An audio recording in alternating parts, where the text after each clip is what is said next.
To get rid of Vanish Mode on Instagram, follow these easy steps. First, open the Instagram app and go to your messages.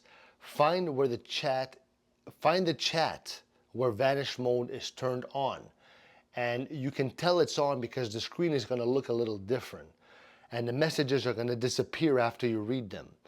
Once you're in the chat, to turn off Vanish Mode, swipe up from the bottom of the chat screen. You'll see a message that says Vanish Mode is off. This means your messages will now stay in the chat like normal instead of disappearing.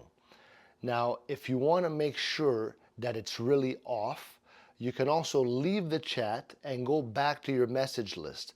When you return, the chat should no longer be in Vanish Mode.